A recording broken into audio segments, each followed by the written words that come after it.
I keep using a heroin addict as an example because most people can look at that person and say they're out of their fucking minds, right? They're possessed by the demon, the drug. They're making a crazy and insane evaluation. Okay, they'll ruin their families' lives. They'll ruin people's lives all around them. They'll be just completely, their own life will have no dignity, no purpose, no anything. It'll be just disgusting, wretched, putrid, horrific, zombie-like, Frankenstein, blech. And they'll keep crawling. And a sensible person's going to be able to say, oh, yeah, that's nuts, that's crazy.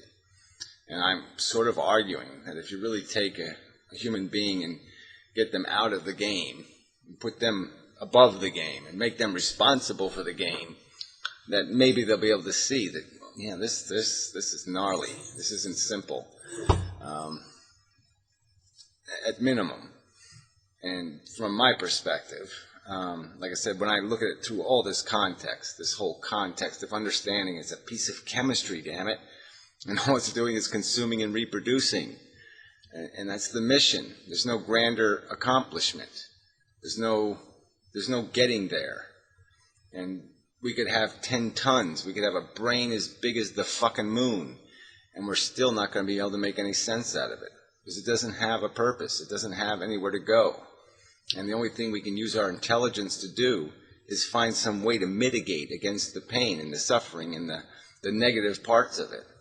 And so even if we do the best we can do, the best perfection we can do is to make it as fail-safe, make it perfectly fail-safe. No harm, no foul, all fun desire and fun pleasure. No hard desire, no hard deprivation, just a lot of tickle me Elmo kind of crap. But then what are we? We're just some sort of thing that you just throw Big Macs into and it smiles. And it's just, what is that? There's no accomplishment there either. That's just there's no resolution. There's no, like I said, there's nowhere else to go with this thing. There's just different colors. We can paint things different colors. It's like the phantasmagoricals and their bullshit with their psychedelics. I mean, it's so connected to pretty colors. I mean, that's all it really is about. I mean, they're just they so wallow in the fact that, oh yeah, well, they're changing the colors and the colors are swirling, and so that's enough to keep them distracted and satisfied.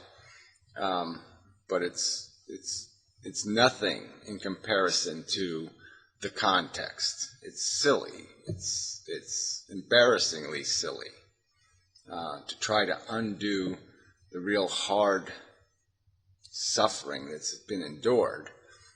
And like I said, part of the context too is you got to remember how we got here. It's not just a maze game that you snap your fingers and there's these sophisticated little humans doing this chasing game.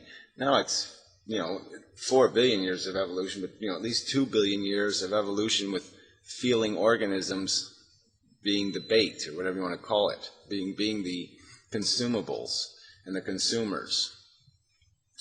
2 billion years. I mean, it's a long goddamn time. A lot of writhing, a lot of horror, a lot of crocodiles chomping, I just don't.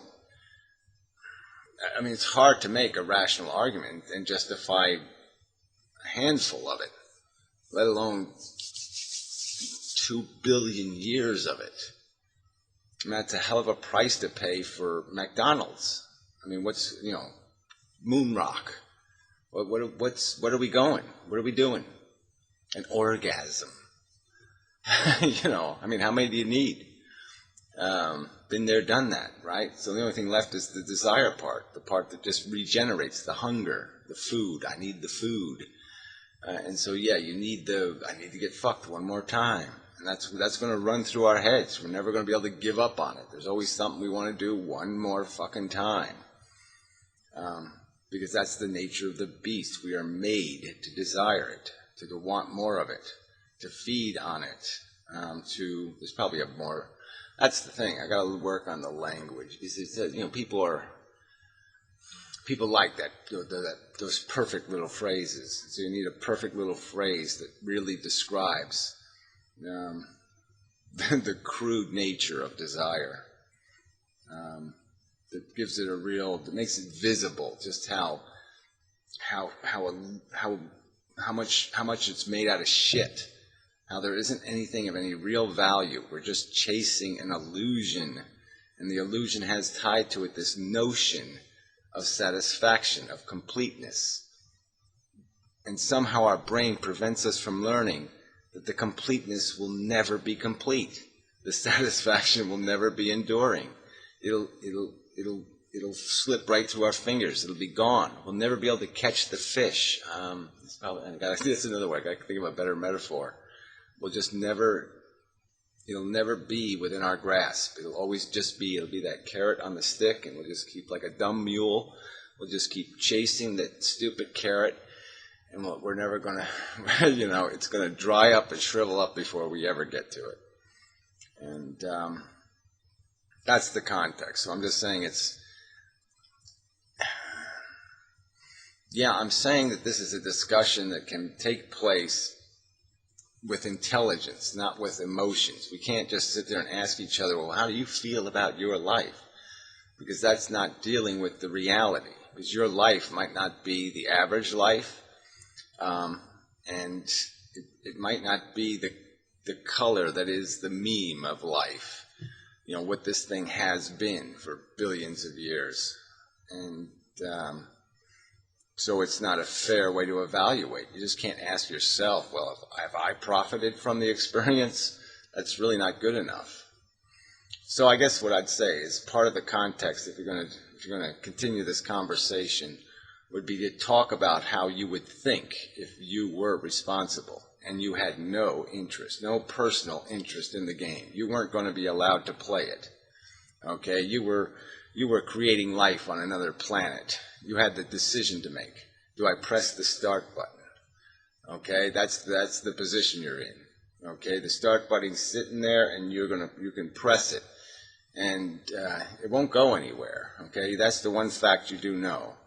Okay, it'll just be organisms chasing. They're never going to be satisfied. They're never going to be complete, because that's not the nature of the animal. It doesn't exist that way. And if it did, it would be empty. It would be pointless, because the chase is what the brain is made to do. You'd have to completely change what we are to make us functional as even just a tickle me Elmo, as even just a nerve that you just wallows around in some sort of twitchy orgasmic pleasure. If it doesn't have any context, it doesn't have any meaning. And the context has to be created by having the ugly to compare it to, the pain. I've also used this argument, so I just throw it in there. What the hell? 3 hours, 5 hours, it doesn't matter, right? That pleasure really is, if you start analyzing it, what it's constructed out of. I would sort of make the argument that it's constructed out of our own pain, the tension and this little discomforts, all the little ant bites, we have all these little irritations, all these little tensions, all these little aggravations, all this little that's gnawing at us all the time. And a sense of pleasure, enjoyment, is sort of built out of those moments when something happens, and boy, we get relieved of the encumbrance of the angst and the tension and and so that's part of the irony, is that you almost have to have the negative to even have the positive. Even at our core, the negative comes first. Without the negative, you can't build the positive. And I guess that's the last part of this is that you really have to figure, this is sort of math. This is sort of like you establish, red and black numbers. And part of my point is that if you really analyze what can make a positive number, it really is eliminating a negative. getting rid of a deprivation, or getting rid of a harassment, or getting rid of a discomfort. And that's really what all positives are made out of, whether discomfort's in yourself or whether it's in somebody else. But that's how you live a productive life, theoretically, is by giving comfort, creating it in other people and yourself. Yeah, so anyway, that's probably enough. And, lots of little stuff, why do I live and all that, those stuff always comes up, and I think I tried to explain that, and I think you get part of it. But I mean, people in the comments keep saying this, they go with the nihilism crap. It has nothing to do with nihilism. Nihilism is it doesn't even know, the word suffering doesn't come up in nihilism. So, fuck that. That's nonsense. And the incentive to, like I said, I still can't, people amaze me that they can't get this idea that consciousness is going to go on beyond you. It's going to keep living on planet Earth. And it's quite obvious in your own interest to prevent lives being lived that you wouldn't want to live. Because they're going to be lived. And if you can prevent them, that how can you not win in that circumstance? You know what consciousness is. You know their suffering is equal to your own. You know their humiliation is equal to your own. You know their embarrassment is equal to your own. All that shit is equal. So why would you just sit there and say, I'll go ahead and let it happen? Because it's not me? I mean, it just doesn't work. It doesn't matter whether it's you. It's a consciousness that's of the same merit that you are. So why would you want to happen to that? It's not any different than you, except in irrelevancy. I mean, the only differences are irrelevant differences. So if you'll do something to save yourself from something, it just makes logical sense that you would do the same amount of work to prevent it from happening to somebody else. So anyway, I think that's way over enough. So anyway, there's no point in saying so anyway now, especially when after that I was going to say part 2 will be on the website, because it's way too late to say that. So anyway, I just go away. So thanks. Keep talking, see what happens.